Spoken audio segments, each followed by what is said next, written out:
So I think I've done enough retro gaming stuff for a little while, so let's take a break and go back to some retro computing. Remember back in, I think it was January 2022, that I picked up a lot of retro motherboards. 3 of them ended up being for my Compaq system, and then the 4th one is a OEM. And I initially thought that it was A-Open, but it's not. It's by a company called Amptron. They don't exist anymore. They haven't existed in some time, apparently. And I wanted to take a look at this one first, because it would be the most interesting and probably the most universally compatible with different devices and all of that. So I have not looked at this yet at all, other than just examining it to make sure that there were no leaky caps or any damaged or missing components or anything like that. And I didn't see anything, so at least not off the bat. Now, it doesn't mean that caps don't need to be replaced or anything like that. At the very least, it's intact.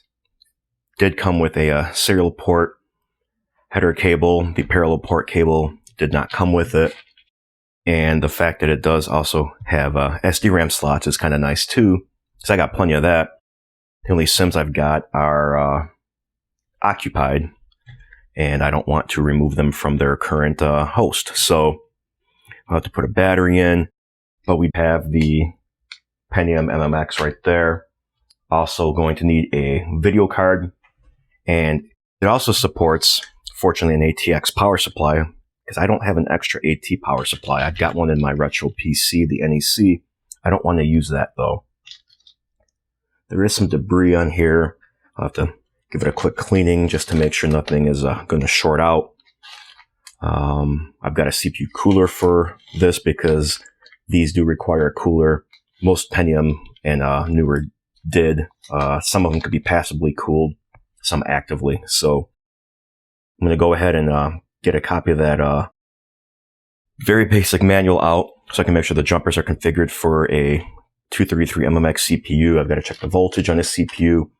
Also, the jumpers have to be set for which type of RAM you're using, as well as the voltage they need. And that's going to be fun. But you know what? It's something that I've wanted to do for a little while. I have not messed around with an old motherboard like this in a very, very long time. And I'd like to think that I've learned a little bit since then. So go ahead, see if this thing works. And if it does, we'll see if there's a BIOS update available for it. If there is, we'll get that on there. And then we'll test out the K62. Like I said, I don't think it's going to work, but we'll see. All right, so let's go ahead and take a look at the guide itself. Very basic. Here's your basic specs, everything that it supports. You do notice here that it does support an AMD K6. It's not the same as the K62. And the K62 I have is a 333 megahertz processor, so this more than likely will never support it unless a BIOS update came out to do so.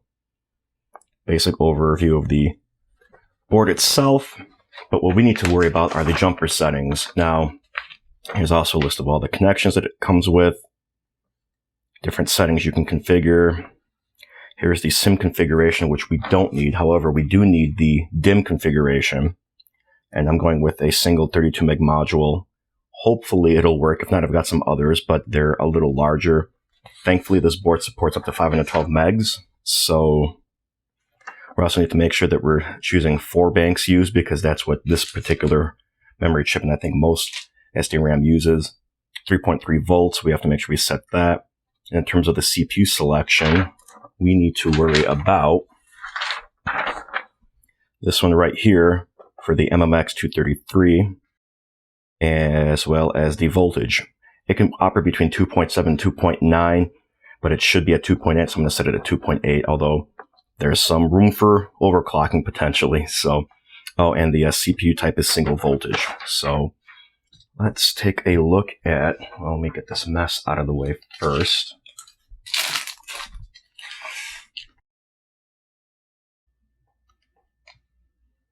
One thing I don't have is a cache module, which would go here, unfortunately, but I think that that's okay too. So we've already got jumper 4 set to 3.3 volts for the RAM, which is good. And where is the CPU? Would be JP3A and B. Oh, actually, since we're Since I just noticed it here, we'll switch this to bank 4.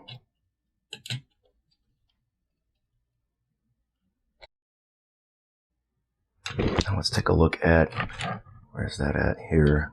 JP3A and B is set to P55C, which is the one we need for MMX.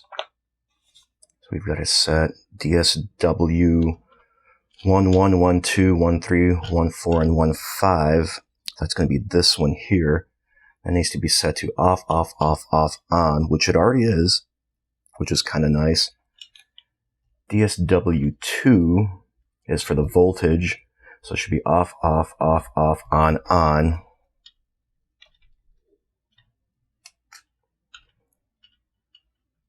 There. So that should be set there. Voltage 2.8 volts, off, off, off, off, on, on.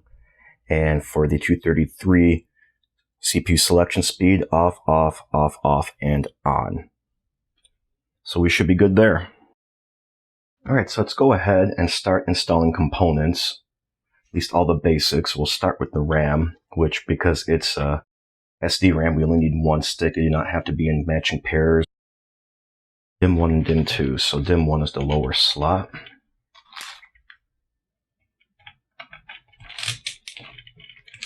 That's kind of crunchy. That's very crunchy. I don't think these slots were ever used. The other thing I'm going to do, I'm going to remove these standoffs here. Make sure the board lays completely flat because I don't want it to bend. There, now that it's laying flat, let's see if this goes in more easily.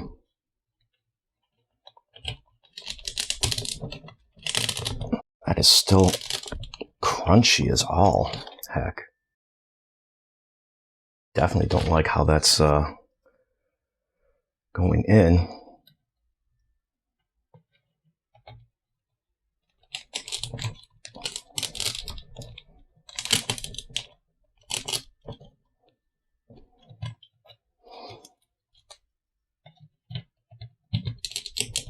Slot 2 is the same. Let me grab another stick just in case. All right, let's try the 64 meg stick, Hyundai RAM. That was still kind of crunchy, but at least it's in now. Apparently these locking mechanisms don't auto latch when you put the RAM in, so hopefully I didn't destroy anything there. Next is the CPU, which the CPUs are almost always notched in a certain direction. In this case, just look at the socket and you'll be able to see. That went in pretty effortless. Let's go ahead and grab this cooler. I don't need too much. That might be a little bit too much, but it's older style thermal paste. It's a little runnier. So the other thing is that this is kind of spring mounted, so you don't have to worry about a screwdriver or anything like that. But you do have to be concerned with this notch here. Lines up with the part that says socket 7. And the way I would usually do it is latch on the front side of it, or in this case the right, and that's all there is to it. The other thing we're going to need is the battery, a video card, and I've got to find an ATX power supply that isn't currently being used.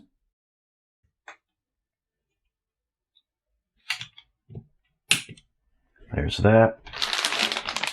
And for the video card, we're going to go with a ATI Rage XL.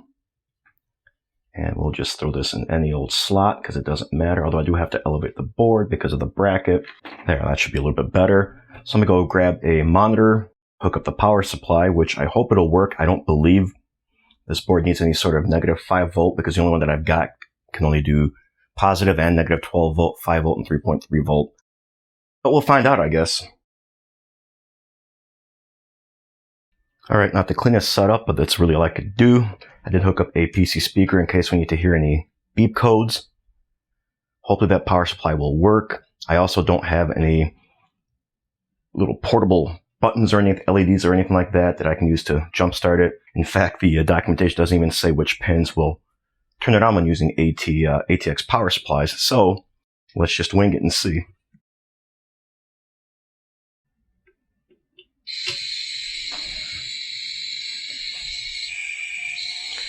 can probably hear, there's nothing but noise coming out of the PC speaker. That's interesting. Alright, I went ahead and double checked the jumpers just to be safe. The CMOS clear jumper was set to clear, so I set that back to normal operation, which should be pins 2 and 3 closed. I also went and just grabbed an LED I had in the drawer and some DuPont cables and made my own little power connector. I'm hoping that's correct because the diagram isn't exactly descriptive. But let's see.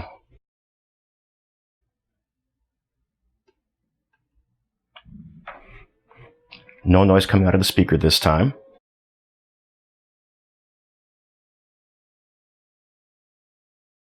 But we have video.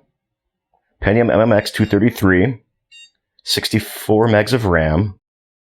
Probably can't see very well because I don't have this set correctly on my camera here. So yeah, so as you can see, hopefully, and if not, I'll try to adjust this during editing. And, but yeah, we've got MMX 233, 64 megs of RAM. CMOS has to be set, obviously. Video card works, which is nice because I wasn't sure about that. It defaults to Sunday, February 1st, 1998. Let me turn that down. Maybe that'll help a little bit. There. And let's change that.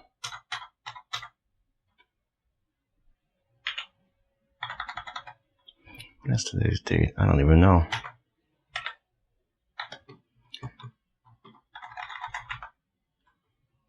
And time. Let's see. No hard drive or anything because I don't have that hooked up yet. I just wanted to make sure this thing would boot. I also don't have a floppy drive installed because I don't have an extra floppy drive cable laying around and I really don't want to fish one out of another computer.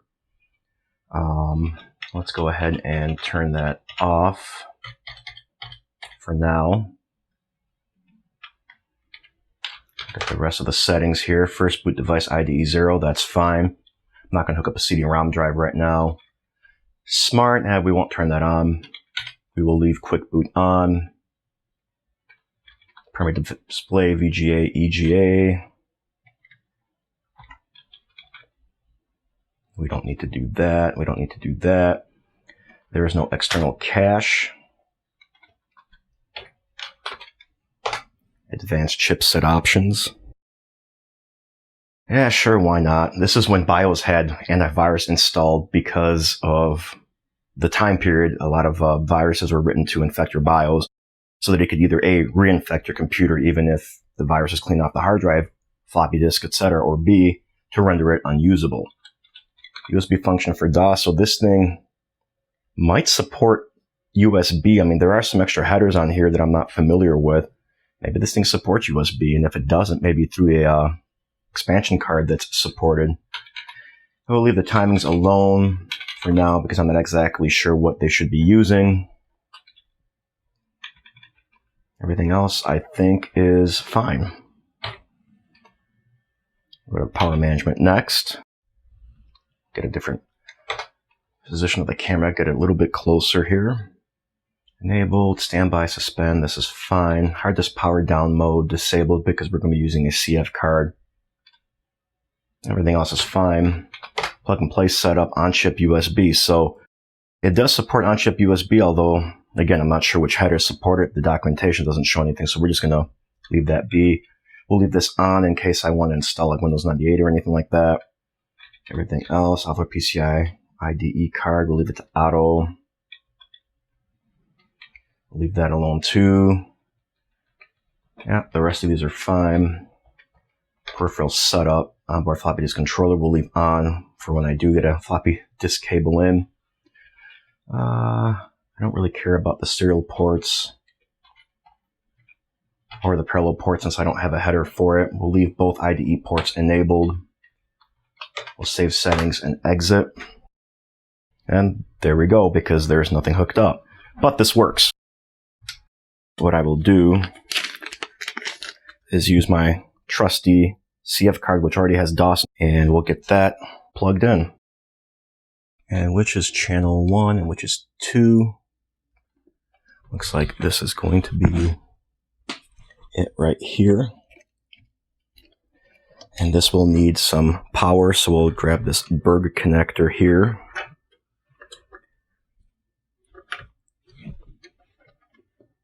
It's a big mess of wires, but I don't have a case to put this in to test it out with. AT cases are going for premium nowadays. Which is funny because when I was getting into computers, they were being phased out, so I'll leave that be like that. Mess, but again, it's fine. We're just testing everything out and demoing it a little bit. Turn that back on. And it just powered automatically on. That's interesting. Let's get into the BIOS.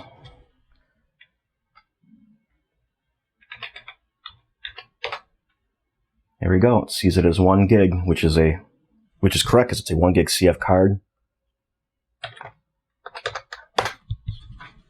And let's see what happens with boot. Pretty sure I have DOS installed on here. I don't remember. It says DOS on the card, so I'm going with that.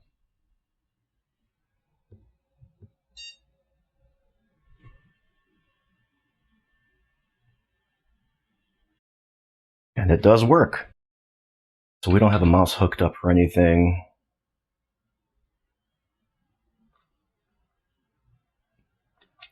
I guess we'll just have to pick it anyway. And there we go. It seems to work just fine. No CD-ROM driver is installed because there's no CD-ROM drive installed itself. What do I have on here?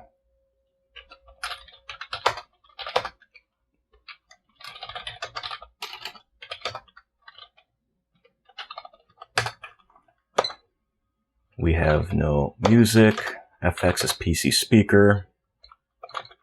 Save and launch.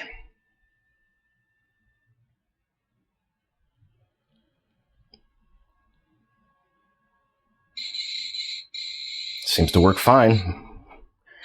Doesn't sound the best, but let's see if we can't fix that. Future Costech here. Need to make a correction. So earlier when I went into the BIOS and disabled external cache because I didn't think there was anything installed because I assumed that this port here was for cache, I was wrong. Zoom in here. The cache, even though it's external, is on board. 1 meg total, 2 5 meg chips.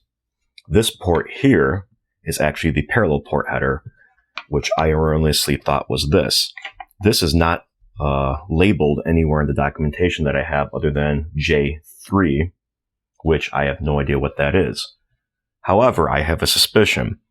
The chipset, at least according to the BIOS, supports USB, but obviously there are no traditional USB headers or anything like that, and I believe it might be this one.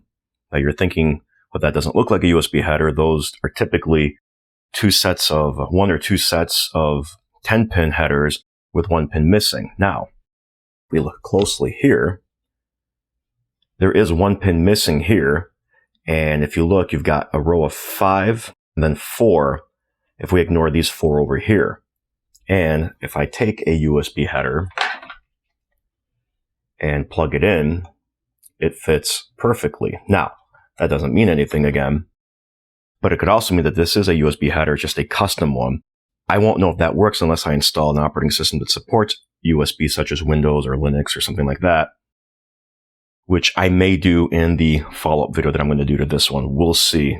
But just wanted to put these corrections in there. Back to the video. So I went ahead and installed a sound card, and to keep things simple, I just installed an ISA sound card, more specifically the SB32.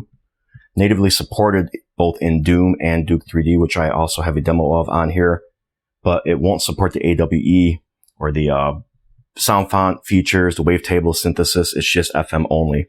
But that's fine because we just want to see if that has any issues either, and well, let's find out now. I will hold the microphone closer to the speakers so you can hear it.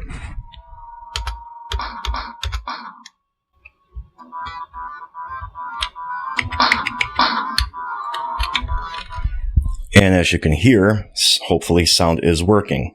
Let's check out Duke 3D.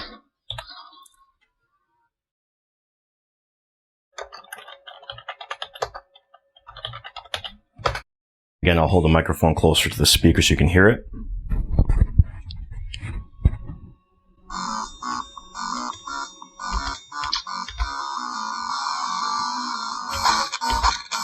Yeah, piece of cake. Damn, those alien bastards are shooting up my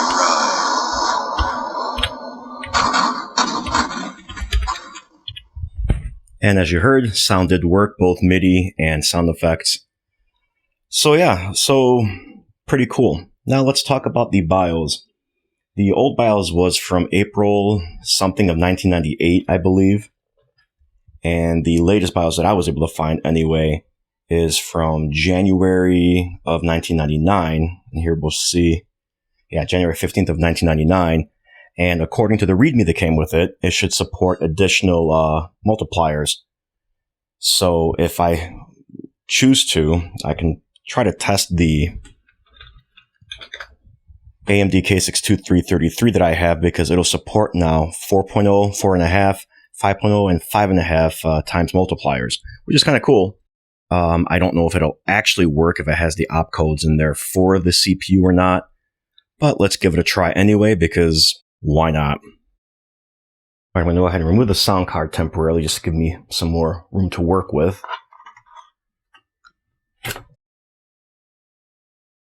And then we'll remove the CPU cooler somehow.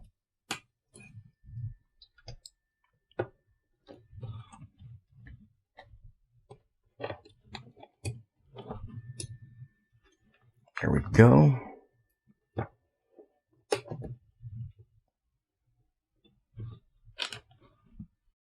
Now we'll try the K62, if it fits, of course, which it does. And before we install the cooler, let's check the jumper settings out just to verify them. So we need to set DSW1, which is this here, off, on, but it doesn't say anything about the last two. So hoping that's right, leaving the rest of that enabled.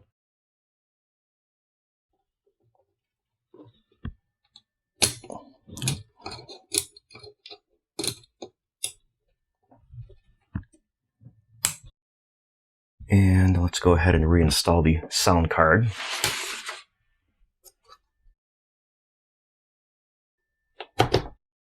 And the moment of truth.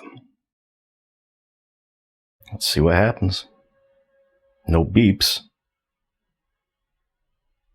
AMD K62333, look at that. It works. Can't get into the BIOS quick enough though.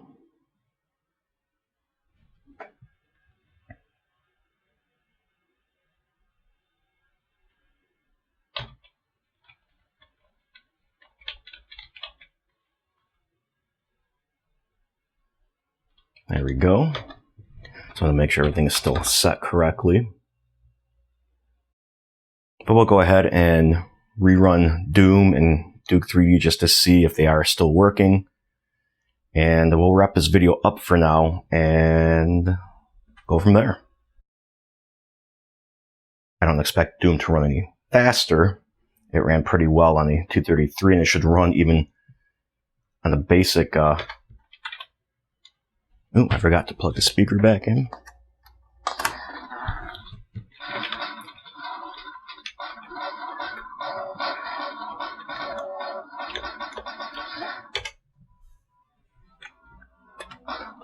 Yeah, it seems to still work. And just like last time, we'll give Duke 3D another shot.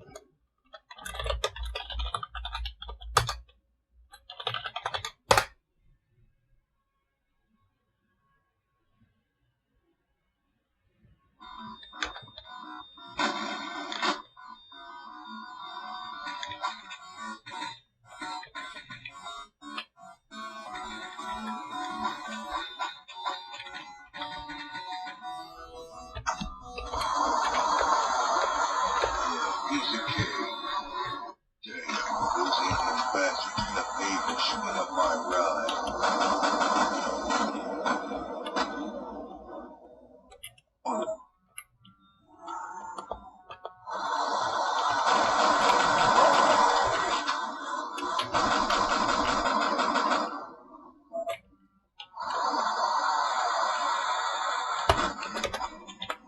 And as expected, it does work. This board here seems to work just fine, and based on what I paid for the lot, this alone is probably worth it, considering the cost of some of these Socket 7 motherboards right now on eBay. So that's pretty much it for this video. There will be a follow-up where I'll go over maybe some more functionality, install some additional software, run benchmarks, compare the two CPUs, and who knows, if there's enough time, maybe even install Windows and see if that is a USB header. If you guys have any information about this board, maybe more detailed manual or anything like that, go ahead and leave them down in the comments and, let me know. I'm going to see if I can try to find an AT case for it, as well as an AT power supply. Hopefully one that isn't going to cost a fortune. But right now, with retro being as popular as it is, prices are a little higher than normal. Who knows, maybe I'll be lucky and find something in like a thrift store or something like that. We'll see. But that's it for this video, guys. Thanks all. I'll catch you later.